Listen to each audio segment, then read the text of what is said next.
slow up, no I don't take shit. I got no love for the fakeness. If you wanna play tough and wanna hate this, I'll always show up. I don't ever slow up, no I don't take shit. I got no love for the fakeness. If you wanna play tough. नमस्कार दोस्तों, आज हम बात करने वाले हैं एक ऐसे फाइटर जेट के बारे में जो आने वाले टाइम के अंदर भारत के डिफेंस सिस्टम का चेहरा बदल कर रख देगा। जी हाँ दोस्तों, मैं बात कर रहा हूँ एमका यानी एडवांस्ड मीडियम कॉम्बैट एयरक्राफ्ट की। ये सिर्फ एक फाइटर जेट नहीं है, बल्कि ये एक सपना है, भारत का अपना 5th generation stealth fighter jet बनाने का सपना।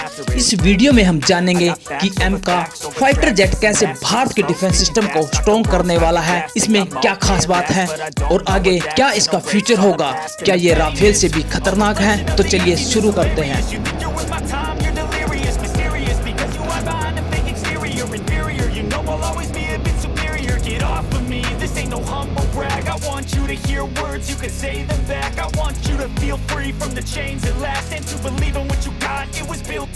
सबसे पहले हमें ये समझना होगा कि एमका का आइडिया कैसे आया। भारत में कई सालों से एक ऐसा फाइटर जेट बनाने की जरूरत महसूस की जा रही थी जो ना सिर्फ एडवांस हो, बल्कि भारत देश उसे खुद डिजाइन करे और खुद बनाए, यानी इंडिजिनस। इससे न केवल हमारी डिफेंस इंडस्ट्री स्ट्रांग होगी, बल्कि हमारा दूसरे देश पर निर्भर रहना भी कम हो जाता है। Defence research and development organisation, जिसे हम डीआरडीओ भी कहते हैं, डीआरडीओ के अंदर एक ऑर्गेनाइजेशन है एरोनॉटिकल डेवलपमेंट एजेंसी यानी एडीए, जिसे एमका बनाने की जिम्मेदारी दी गई है। ये वही एजेंसी है जो तेजस जैसे फाइटर जेट भी बनाती है। बात करते हैं एमका की। दोस्तों, एमका एक 5th जनरेशन फाइटर जेट है। अब आप सोच रहे होंगे 5th जनरेशन का क्या मतलब है। दोस्तों, फाइटर जेट की अलग अलग जनरेशन होती हैं। जैसे 3rd जनरेशन जेट्स वो होते हैं जो 1970s में यूज होते थे, जिसमें बेसिक रडार होती थी। फिर आए 4th जनरेशन जेट्स जैसे कि सुकोई 30 या मिराज 2000। ये एडवांस रडार, मिसाइल और फ्लाई बाय वायर सिस्टम के साथ आते थे। लेकिन 5th जनरेशन जेट्स कुछ अलग ही लेवल के होते हैं।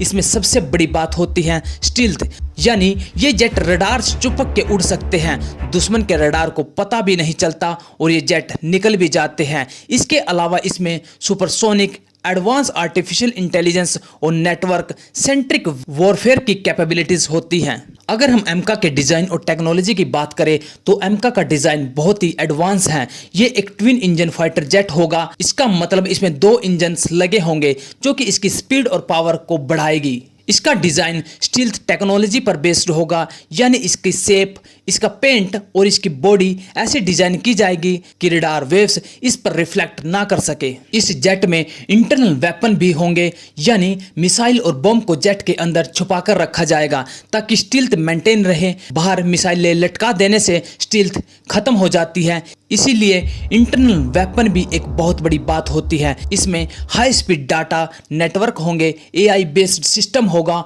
जो पायलट को डिसीजन लेने में हेल्प करेंगे, और इलेक्ट्रिक वेलफेयर सिस्टम भी होंगे जिससे दुश्मन के कम्युनिकेशंस को ब्लॉक किया जा सकता है। इसका डिजाइन एडीए कर रहा है और इसमें हिंदुस्तान एरोनॉटिकल लिमिटेड यानी HAL, भारत इलेक्ट्रॉनिक लिमिटेड यानी बेल और भी कई कंपनीज जुड़ रही हैं। भारत सरकार ने इसका फेज 1 डिजाइन कंप्लीट होने के बाद अब प्रोटोटाइप बनाने की परमिशन दे दी है। 2024 में इसका फर्स्ट प्रोटोटाइप बनाने की उम्मीद थी और 2024 के आसपास इसका पहला टेस्ट फ्लाइट होने की संभावना है।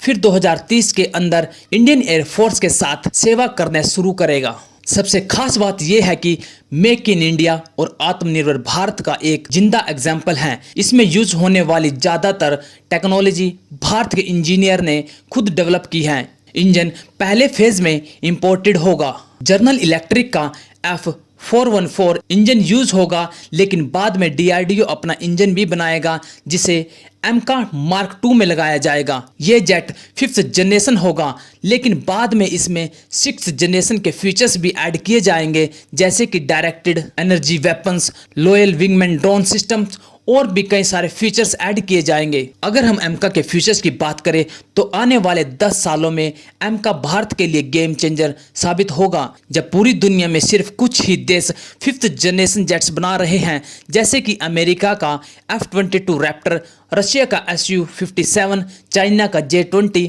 तो भारत भी इस लिस्ट में शामिल होगा। एमका सिर्फ एक जेट नहीं होगा बल्कि एक प्लेटफॉर्म बनेगा जिसके आसपास फ्यूचर्स की कई टेक्नोलॉजीज डेवलप की जाएगी। इंडियन एयरफोर्स ने बोला है कि 120 से ज़्यादा एमका जेट्स खरीदने का प्लान बना रहे हैं और सबसे अच्छी बात यह है कि ये सक्सेसफुल हो जाएगा तो भारत दूसरे देश को भी फाइटर जेट एक्सपोर्ट कर सकेगा। इससे डिफेंस एक्सपोर्ट बढ़ेंगे और भारत एक मेजर डिफेंस एक्सपोर्टर बन सकता है। तो दोस्तों, अगर वीडियो अच्छी लगी हो तो वीडियो को लाइक शेयर सब्सक्राइब जरूर करें। धन्यवाद।